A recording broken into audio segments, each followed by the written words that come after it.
How to spot a corporate narcissist before they destroy your career. You are accessing this file. Subject: the corporate narcissist. Behavioral profile: high-risk environmental threat. They do not operate in dark alleys. They do not announce themselves.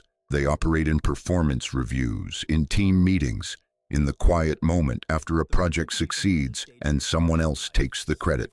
You have worked with this person. You may be working with them right now, and the reason they are still doing damage to you, to the people around you, to careers that deserve better, is not because they are powerful. It is because they are undetected. This file contains 7 signals, decoded before the damage is done. I am not here to comfort you. I am here to give you the data nobody else sees. The file is open. Let's begin. They do not arrive looking like a threat. They arrive looking like exactly what you needed. The new manager who finally sees your potential. The senior colleague who takes you under their wing. The charismatic leader who makes every person in the room feel like the most important one there. This is not accidental. It is a deployment.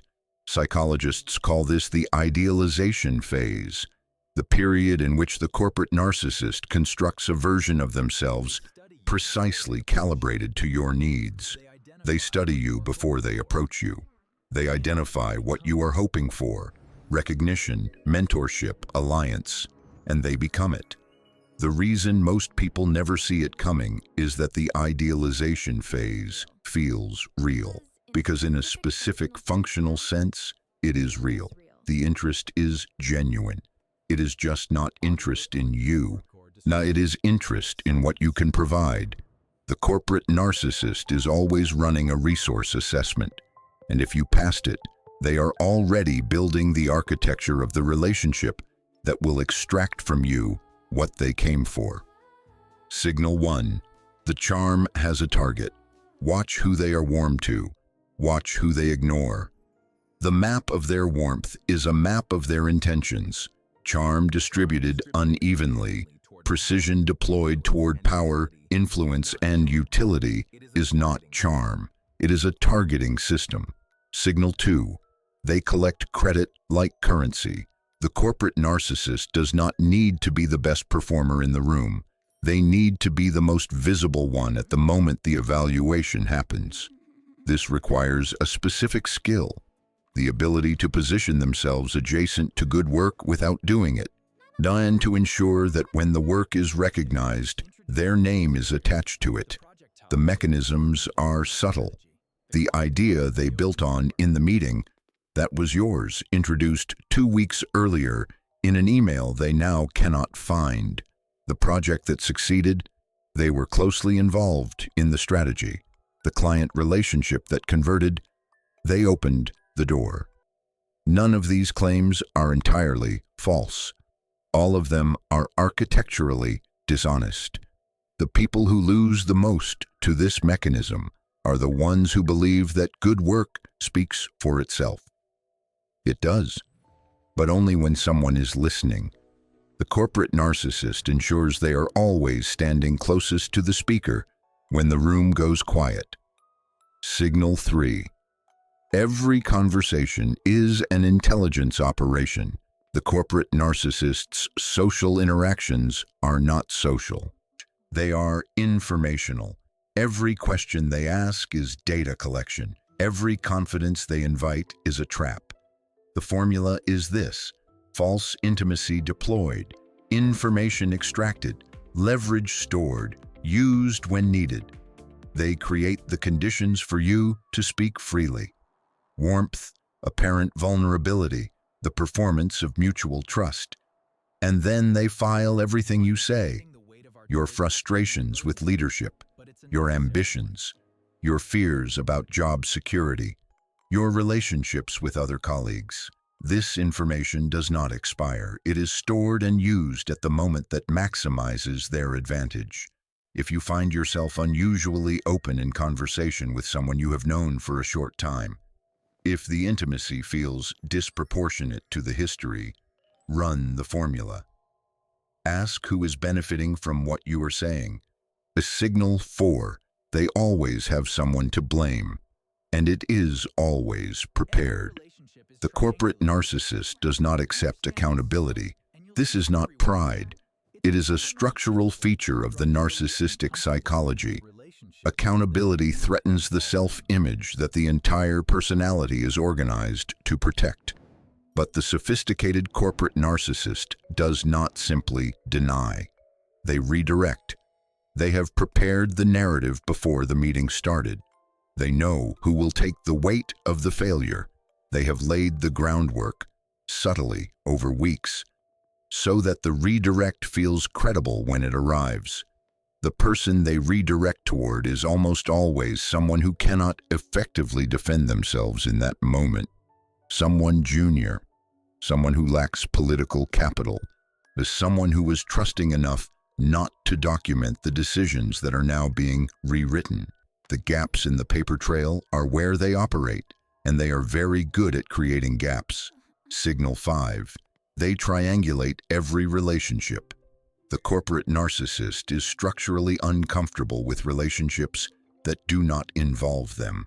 Two people with a strong direct alliance represent a threat, information they do not have access to, loyalty they cannot control, power they cannot leverage. The triangulation tactic solves this by inserting themselves as the necessary node. They become the person through whom information flows. They become the person each party trusts more than they trust each other. Slowly, the direct connection atrophies. The tool is gossip, deployed strategically, not the obvious kind, the kind that sounds like concern. Did you notice that this person seemed off in the meeting? I am worried about them. Between us, I have heard some things. Each confidence is simultaneously a bond with the recipient and a wedge between the recipient and the subject. The person who manages your access to other people manages your reality. Signal 6. When they move against you, they use your own words. This is the signal that arrives latest, because it requires the relationship to have developed enough for extraction to have occurred. But it is the most diagnostic one. When the corporate narcissist decides that you are no longer useful, or that you have become a threat, or simply that your removal benefits them, the attack is surgical. It does not look like an attack. It looks like feedback, like organizational necessity, like a performance issue that has been developing for some time. And the evidence they use is real. It comes from you, from conversations you had in moments of trust, from vulnerabilities you revealed in what felt like safety. The person on the receiving end does not understand what is happening. They are defending themselves against their own words, recontextualized. Every piece of intelligence was collected. Every vulnerability was filed. The trap was built slowly, over time, by someone who was always planning the end while performing the beginning. Signal 7. Watch them when they think nobody is watching. The corporate narcissist is always performing. The performance is so practiced that it becomes automatic, but only in contexts where it is required. In unobserved moments, the mask is resource expensive and unnecessary. Watch how they treat staff they do not need. Watch their face in the half-second after a decision goes against them, before recovery kicks in. Watch how they speak about people when those people cannot hear. Watch what happens when someone they cannot use enters the room. 3 seconds. That is the window, the unguarded moment before the performance reassembles. The behavioral data from those 3 seconds and the public performance are different files. The gap between them is the full measure of the threat. 7 signals, 1 architecture. Here is what you do with it. The detection protocol is not about confrontation. Confrontation is what they are prepared for. The corporate narcissist has faced confrontation before. They have a script for it. Your emotion becomes their evidence. Your accusation becomes your liability. The code is simpler and colder. Document everything. every decision, every email, every conversation that matters. Not because you are building a case, because you are removing the information asymmetry they depend on. They operate by rewriting history. You make history unchangeable. Control your information output. They will invite confidence. They will create warmth. They will make you feel that openness is safe. Keep your frustrations, your ambitions, and your fears for people you have known long enough to verify. Build parallel alliances. The triangulation tactic depends on you rooting your relationships through them. Go around. Build direct connections with the people who matter. Make yourself less dependent on their node.